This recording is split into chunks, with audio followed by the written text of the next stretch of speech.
Hey guys, Kurt from Time Machine Transport. Just in the office. Got to close the door so Mr. Clyde doesn't come in. Welcome to my little disaster. Excuse the mess. We bought snowshoes and stuff for our prep and stuff, and bought some bulletproof vests with metal plates.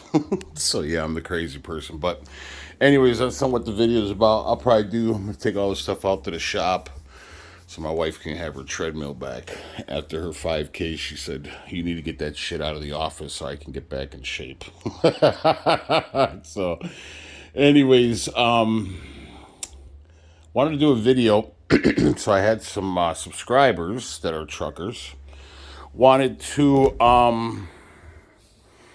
know how I did, because we use an accountant to do our taxes, H&H Tax Services, and I've sent a lot of people over there, actually. I know Jose and your wife Lupe went there, and AB went there, and we had a bunch of other people that went there. But some people asked me how do I do taxes, and I said, my wife, she does eBay sales, so the office is a little messy, sorry. So what I do is, initially, I'm in my second round here. So what I do is, let me get over here. There's the stuff in here. Yeah, so I start with a shoebox, okay? And depending on how many trucks you have, whatever, if you just have one, that's great. So what I do is, I'm having whiskey right now, finally. Well, not finally, it's not like I drink every day, but sometimes I think I need to drink every day. So what I do is I start with a shoebox, okay? And these are previous years or whatever. They say that you have to retain your tax documents, your paperwork for 7 years. So that's first and foremost. So when you do your own taxes, you got to retain your receipts for 7 years. So what we do is once I do them, then I put them in. So I know I'm kind of jumping around again, but anyway, so I go from the shoebox, I go through and I make different stacks. Shop, fuel, trucks, or truck, because you got to do one truck at a time. Your IFTA stuff, trailer, I don't know I have to take a look at that. Truck payments for our shop truck, my personal pickup, which is considered a shop truck. Truck washes, office, permits, gift cards, ATM fees, and I'll go over this stuff. Hotel stay, anything that you have. You break it down in categories, okay? And I must have been taking these extra ones as I was going through every year and just putting them on the bottom. And I actually had some extra receipts for some stuff we bought for the shop for 2018. So I'm going to include those into this year's, because they're still legitimately a write-off. And then what I'll do is I take load confirmations for that year, put them in a Ziploc, receipts, and then, so depending on how many bags you have, 1 of 3, 2 of 3, 4 of 4, whatever the case is, and this is in the box that I'm doing my 19, 20, and 21s. I mean, 19 and 20 already done. However, I keep all those 3 years together, and then I keep the 4 years prior to that in another box, and then these go down in the storage. So anyways, again, sorry for the mess of the shop, but so now this is some of my next round here. So what I do then, after I grab my tablet and go to the calculator, I add everything up.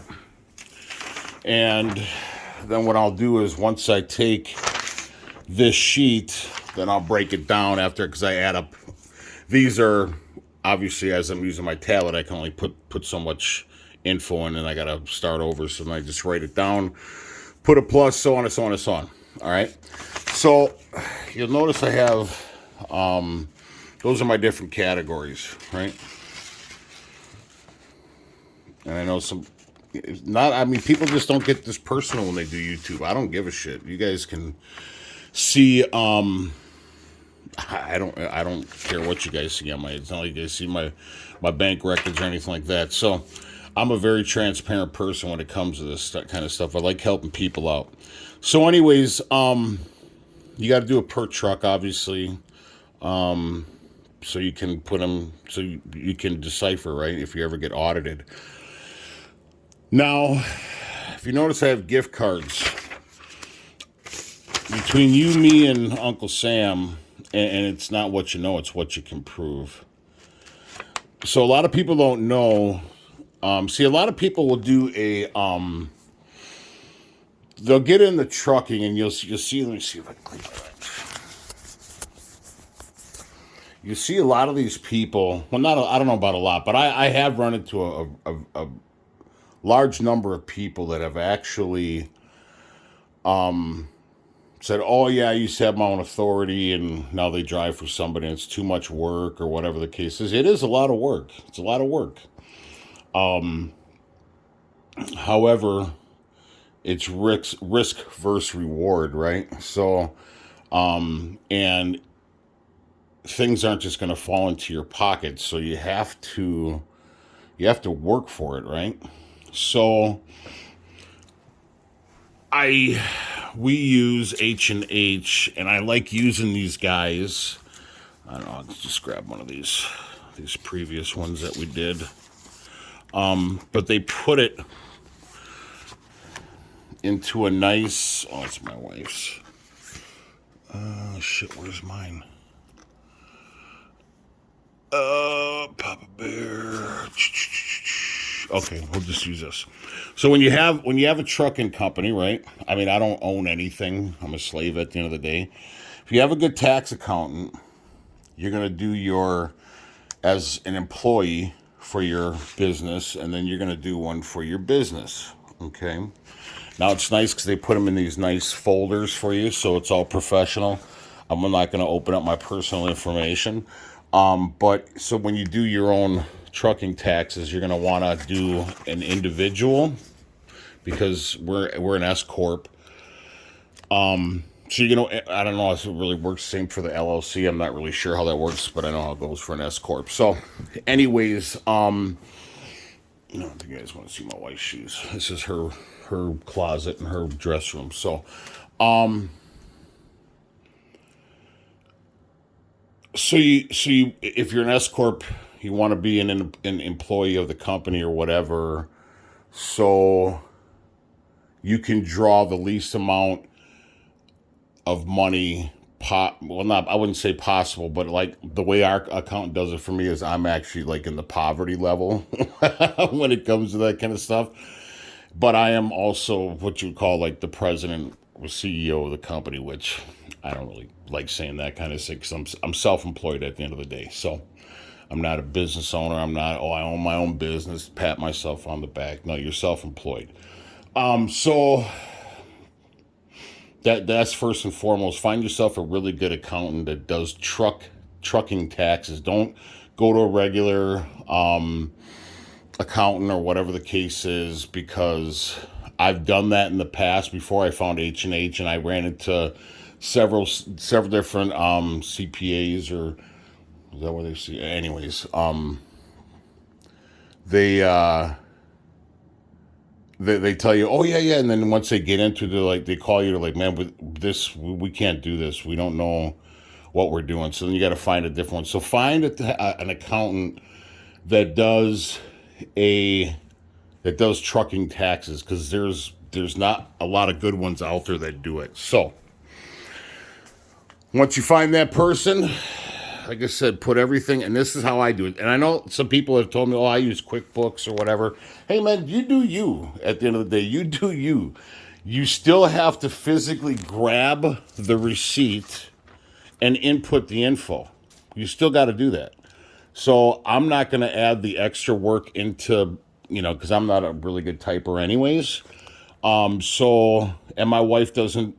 She always volunteers to help me, but I don't like anybody else doing this except for me. This is my responsibility, and my wife is a nurse, so she has her own occupation. Now, if you have a stay-at-home wife or whatever the case is, okay, fine. but she has her profession, I have mine. And this will literally only take me a weekend to do this. Stress-free, actually, to be honest. So what I do is when I first go out, I'll bring a manila folder with me. I know I have one around here anyways. And I'll just put first quarter on it, second quarter, third quarter, fourth quarter. And I just do my taxes once a year. I don't do them quarterly. So, as of now, I mean, quarterly is just, it's a lot more work if you ask me. For a small company or being self-employed or whatever the case is, once a year is sufficient. So, but I do one first quarter, second quarter, third quarter, fourth quarter for the IFTA. And then what I do is when I stop to get fuel, let me see if I have. Oh yeah, right here. I had an old one sitting here. So what I do is I do this on my quarters, right?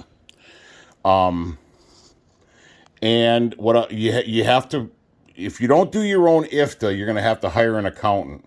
You're still going to have to break down the receipt for the accountant. The accountant's not just going to, unless you're paying them by the hour and whatever, then they're like, yeah, man, go ahead. So what I do is when I get fuel, I mark, and I do this for every receipt. Every receipt has something that goes on it, right? Every one of my receipts are labeled. So when I pull them out of my manila folder after each trip, I just grab the whole entire handful and I put them right into the shoebox. And that's all I do. And then at the end of the year, I grab a handful and I make my own individual stacks. And then as soon as the box is empty, then I go ahead and I grab my tablet and I start adding up each individual category. And then I put it on a piece of paper, the category, and then I just put X amount, X amount, X amount. And I just, once that whole pile is done, I put it back into the shoebox. I go to the next pile. I create the title or the label. And then I go ahead and add up that one, put it in the shoebox, and I just conquer each pile, and I'm done like literally within 2 hours. So then what I do is I'll take the whole entire pile, I'll dump it on the ground, and I'll mix it all up. Literally, I'll mix everything up. And then I'll neatly stack everything, and then I fold it, and I put it in Ziploc bags, and I put on the year and how many bags of that year there are. People say, well, why would you mix everything up? Because if I ever get audited, I don't want the IRS to be able to go through and say, oh, these are all the fuel receipts. No, I want you to work for it. If you're going to audit me, I want you to work for it. Okay? So that's why I mix everything up. So they can go ahead. I mean, I know everyone is still labeled, but at least they'll have to go through and do the amount of work that I have to do. So anyways, but when I go out on the trip, because when you give your accountant your IFTA receipts, your fuel receipts, and if you don't know what IFTA stands for, it's International Fuel Tax Agreement. That's what we have to pay every quarter. So then what I do is I mark the state, the amount that I spent, the amount of gallons, how much it was per gallon, and the date that I did it. And then if I'm cheating and I'm unplugged, I still do my miles, so I can add them to my IFTA. Yeah, I still do that. So I can still pay my proper IFTA because it won't print up on my ELD printout. These, if you're plugged in, it will, but if you're unplugged, then you're going to have to physically input every state that you travel and the amount of miles. Yeah, it is a lot more work if you're unplugged. So anyways, so then when I'm all done, I basically just take my filled out slip to H&H with my my factor company's report. And then I don't take my bank documents or anything, but I am a vet, so I get one of these every year. I'm a disabled vet, 80%. So I have I don't have the Obamacare, and I'm not underneath my wife's insurance. So anyway, so if you do your taxes, you have to provide something on your health care, I guess, or else you get you get a fine or you get charged something. Yeah, great, a level bomber, right? Yeah. So anyway, so this is it's very cut and dry. There is, and then so like I said, if you do have like QuickBooks or this type of accounting program in your computer, whatever the case is, that's fine. But like this computer here, it's an HP. I love this thing, but right after we bought it, like 3 months later, the whole thing crashed. So I literally lost everything in there. So I don't really keep much on our computer. I do old school. So if you have QuickBooks in there, that's your response. Now that's not if say for instance you told Uncle Sam, well, I would have had all my stuff, but my computer crashed, and they don't give a shit. They're gonna be like, okay, well, you still have to provide us proof. So now, say for instance you do use QuickBooks, right? Or whatever program you're using for your accounting, and just say at like December 10th, you're inputting everything in there like clockwork, and your shit just freezes up or it crashes. Now you got to go through the whole entire year and do it all over again. But like I said, you do you. I'm not. It's this is it. I know it doesn't look simple, but it's actually very, very simple. I take care of my entire year's receipts in a long weekend. If you have a lot of receipts, obviously. If you're just running like a one truck operation or whatever, just slot yourself for a weekend. It's not going to take you longer than 2 days to do this. Like I said, it's very simple.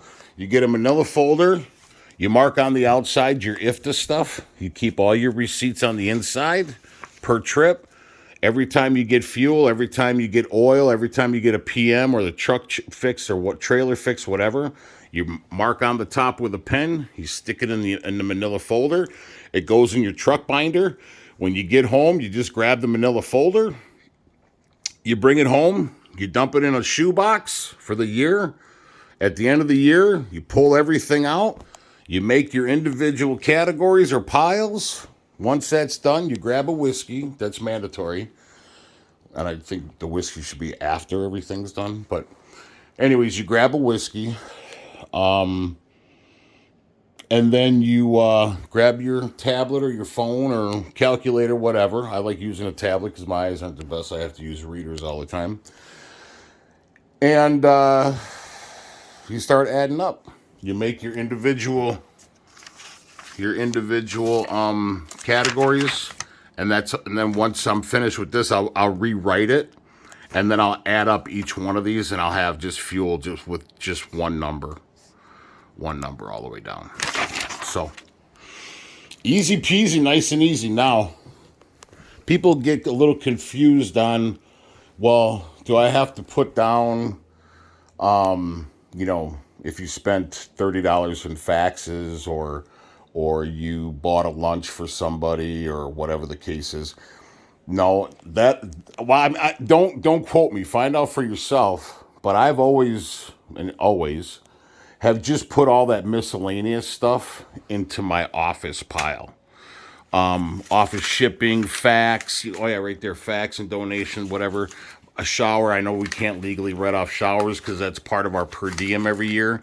But if I'm going to buy a shower, I say I buy it for a homeless person. So I just put it, my parking, all my stuff that is like miscellaneous, because like and I'll tell you another thing in a second. All your stuff that's like, not entertainment. So like and you can legally write off entertainment, like dinners or whatever the case is. I do. If my wife and I go out to a nice dinner, we talk trucking. We honestly do. So I write it off as an entertainment expense. There's things that I'm definitely in the gray area on certain things that I write off, but we have so many expenses that I don't see a few meals getting me audited or whatever. Everything I have is legit. So that's what I do for my office pile. Anything that's questionable, put it in your office pile. And then, of course, we have our shop and then the trucks and the trailers. So, but a lot of people don't know this. I actually came up with this idea myself. And this is the gray area right here. you see where I got gift cards, right? People get gift cards. You can't write off gift cards. Actually, if you're in the gray area and I don't consider myself a genius by any means, but if I can figure this out, you can figure this out. So I won't tell you what I write off every year, but I'll tell you why I do gift cards. Because if you buy gift cards from Walmart or a dinner place, Texas Border House or Roadhouse or Starbucks or Dunkin', anywhere, Pilot J's, Loves, or Flying J's, Loves, Pilots, TAs, Petros, buy yourself a gift card. Then you can use that gift card, and you could give it if you have your own authority. You could, or your own shop, or whatever the case is. You could give those as, hey, thanks for using Time Machine Transport, right? Thanks for working on my truck. Thanks for giving me discount on oil, or whatever the case is. I won't tell you exactly how I write it off, but if you hypothetically were to be slick, you could use that gift card, spend it on yourself, and say that I give it to my brokers, I give them to the shippers and the receivers. I just stop in, at a place that I visit often, or if I do a lot of stuff for, Prime Logistics. We only do good brokers, so Kirsch and ATM. We do a lot of the big Landstar, of course. Just I could show you that whole thing right there, and there's nothing but systems out in Oregon, Pacific Oregon. We do only big brokers, so they give us a lot of business. So I write off gift cards, whether I give them to the broker, or I give them to a shipper, or I give them to a receiver, or I spend them on myself or my wife or for Christmas. That's the gray area. They can't prove that you didn't give somebody a gift card, but you can prove that you purchased a gift card. So I don't know where I'm at right now. I still got more to add up, but I'm at $1,485 as of right now for gift cards that I will write off for taxes. And I gave them to brokers and receivers. So, and mechanics, say, hey, thank you. And you only want to gift you only want to get the gift cards in $25 or $50 increments. You don't want to go higher than that, because you're not going to give a broker a $200 card, right? But you will give them a $25 or a $50 card, right? A broker or a receiver or a shipper. Say, hey, thanks a lot, man. I see you a lot. You always get me loaded really fast and unload me very fast. So start doing that. Another thing people don't realize, when you are on the road and you need to get cash, see that ATM fee? You can write off your ATM fees because you're on the road. You can't access your bank. Okay? That's another one I came up with myself. When I ran it by my accountant, he goes, yeah, why wouldn't you be able to write that off? When I told my accountant about the gift cards, he's like, dude, that's slick. So anyways, write off your ATM fees. If you have to get money at the ATM, because the truck stop gouges you at an ATM fee, right? $4, $5. Even if we're out and my wife and I go on vacation every year for a couple weeks, if I need money at the ATM, I write that off because I'm a trucking company. I can legally write that off because I can't just go to the bank because I don't have a nationwide bank. We use Tri-City National Bank here in Wisconsin. So they don't have branches all over the country. So you can legally write off your ATM fee. And even if you had a nationwide bank, try pulling your truck into a banking parking lot once, right? So you got to tell them, hey, listen, I'm writing off all my ATM fees. No matter where you are in the country, you can save that receipt, write ATM fee, you can write it off. Another thing a lot of people don't know about is your bank maintenance fees. Every bank will charge you like a ATM fee or ATM maintenance thing, checking maintenance fee, the regular maintenance fee. So, if your bank, I don't know where I am right now. I don't even know if I got to. I got to open up my statements. No, I haven't done it yet. So, anyways, so I got to look at every every month from, and it should be at the end of your bank statement. Your anything that pertains to having that business account, you can write that off. So your fees could be up to $40 a month or 20, whatever it is, times it by 12. So now instead of paying Uncle Sam that 30% on that kind of on that, now it's gonna take more money off that you're gonna owe Uncle Sam at the end of the year. Anytime you can just add up any type of write-offs, why not do it? Because our government at the end of the day, they don't get our permission how they spend our money, right? So when they left over $55 billion in Afghanistan in military hardware, when they just literally left military, Humvees all the vehicles and trailers and weapons and ammo and literally millions upon millions of dollars in cash. I think it was like 55 billion. I've heard it's actually been up to like 70 or 80 billion. Who cares how much the amount is? Did our government reach out to each and every one of us and say, hey, is it okay if we leave this equipment there that you guys paid for? The government didn't pay for it. We paid for that. So you know what? Anytime you can long dick Uncle Sam and you can literally write off something else and give it to yourself or pay for yourself or bring your husband or wife out on a nice dinner or buy your kids some nice Christmas presents, whatever the case is, yeah, I don't see anything wrong with that. You're not buying your wife a fur coat, right? Well, unless you had $15,000 in gift cards. But my point is, you have to be creative when it comes to trucking taxes. Because trucking, you can literally write off anything. I've heard of guys not even claiming their truck washes. Like, you can claim your truck wash. It's like, yeah.